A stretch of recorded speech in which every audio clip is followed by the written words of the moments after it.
Hey gang, what's up? This is Chad and welcome to a special holiday edition of Firechild Entertainment After Effects tutorials. What I'm going to show you how to make today is a cool snow globe, complete with snowflakes and, little bits of snow in there. Because, it's the holiday season, so your bosses at one point or another are going to come by and say, hey, we need some kind of holiday spot and we want it to be festive and whatnot. So you know what? Lose this Christmas tree, put in your company logo, write happy holidays, hand it off to them, pats you on the back, go home, have an eggnog, live happily ever after. And, yeah, it's nice to dream.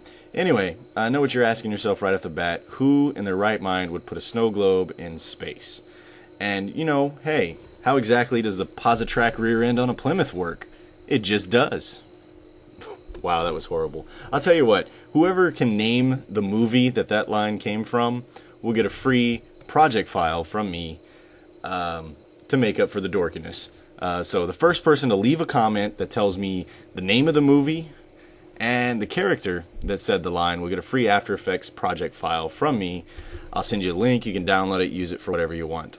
I can't promise it's going to be anything spectacular because I haven't created it yet.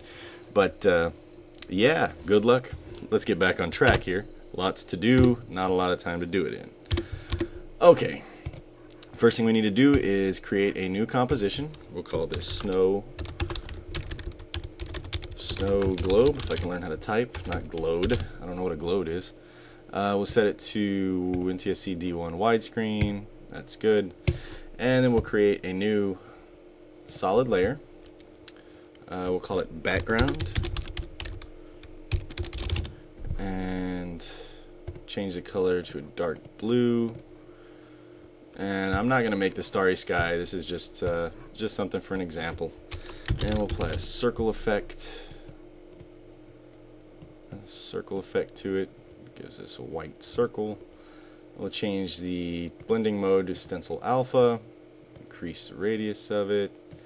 And feather it. Increase the radius some more. Feather it some more. And there we go. We got a background. Nothing fancy. Okay, onto the globe itself. We'll go layer, new, solid. And what we're creating now is the glass material. Make it white. And comp size, click OK. And then we want to pre-compose this layer. Layer, pre-compose. We'll call this glass. Click OK. And then what we need to do is apply CC Sphere. We're going to be using this one a lot, so if you don't have it, check the installation disk that you got for After Effects. You'll find it on there, as long as you don't have a super old version of After Effects. I'm not sure when they started including the CC effects, but I know 7 onward should have it, I'm pretty sure. Unless, of course, you're using a pirated bootleg copy of After Effects, in which case, shame on you. You're more than likely getting a lump of coal in your stocking from Santa, or a nice lawsuit from Adobe. So either way, scary, scary stuff. Do it legal, guys. All right, let's apply the CC Sphere effect. Just gives us a, simple sphere. Can't see through it, no transparency. We'll fix that. But first thing, we're gonna go ahead and hit Control D to duplicate the layer.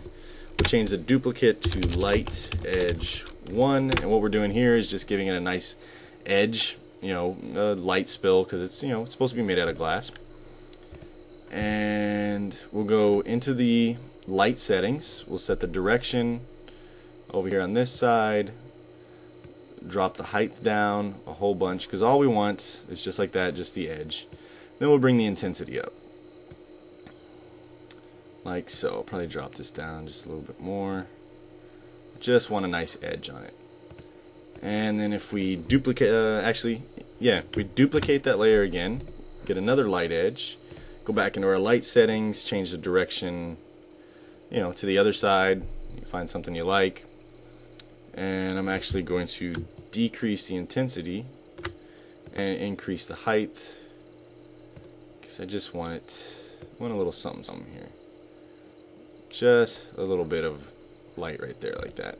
Now the problem is you can't see any of the ones below it. So what we'll do for the light edge layers, we'll change their transfer mode to screen. and that way we can see through to the bottom one. And if we go to glass, we'll hit T, and we'll drop the opacity of our glass layer to 20%. And that way we can see through it somewhat, but there's still a little bit of, you know, distortion and light and whatnot. Okay, that's our basic glass. So the next thing we need to do is create a new solid, and we'll call this snow. Make sure it's, well, color doesn't matter, white, and then we'll go CC particle world. We'll apply CC, or you can go effect, simulation, CC particle world right there. We'll turn the grid to off. Let's move down a little bit, and yeah, that doesn't look anything like snowflakes, does it? So let's fix that by, first of all, over here I've got a snowflake composition. Yeah, you can, you know, go on Google and find snowflakes galore, or make your own in Illustrator or Photoshop. I'm just going to use this one. I'll go ahead and drag it in, and I'm going to put it at the bottom of my stack and turn the eyeball off. I don't really need to see it, I just need to utilize it. So back in our snow layer, we'll go to our physics. We'll leave it as explosive. We'll change the velocity to about 0.3. Turn the gravity off to where it's flying straight at the camera. And birth rate, we don't need so many snowflakes. We'll change that to about 0.4, I guess. You can play around with that, get something you like. And now if we go into the particle system, the particle settings, we'll change the particle type from line to textured faded disk. And then under the texture, we'll set the texture to our snowflake that we imported earlier. Bring the birth size and the death size all the way up, like so. And the color's all wrong, so if we go down here to birth color and death color, we can change those back to white. Both of them. And there we go. Now the problem is, it really doesn't look like it's inside of a sphere. It just looks like it's blowing around in front of the sphere. Not too realistic. But if we click on our glass layer and select CC Sphere, hit Control C, then go to our snow layer and paste it in with Control V. Then let it catch up with the render here. Now, if we just put the outside, well, maybe full's fine. Now if we scrub through, we can see that it's rotating around the inside of a sphere instead of just blowing out at the camera. Kind of helps to sell the effect, make it a little more interesting. Back into the CC particle world, we can go into the particle there and increase the size variation to 100. There's a bunch of different things going on here. And there we have it.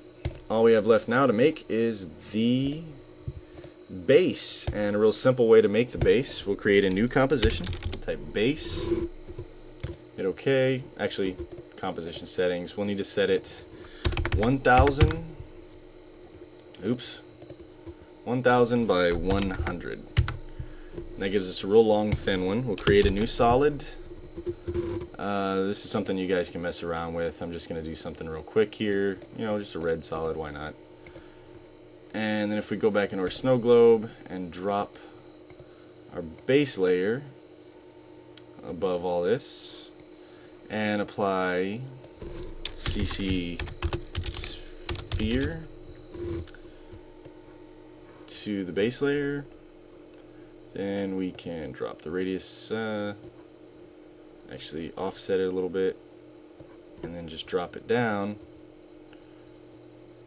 and bam, there's your base.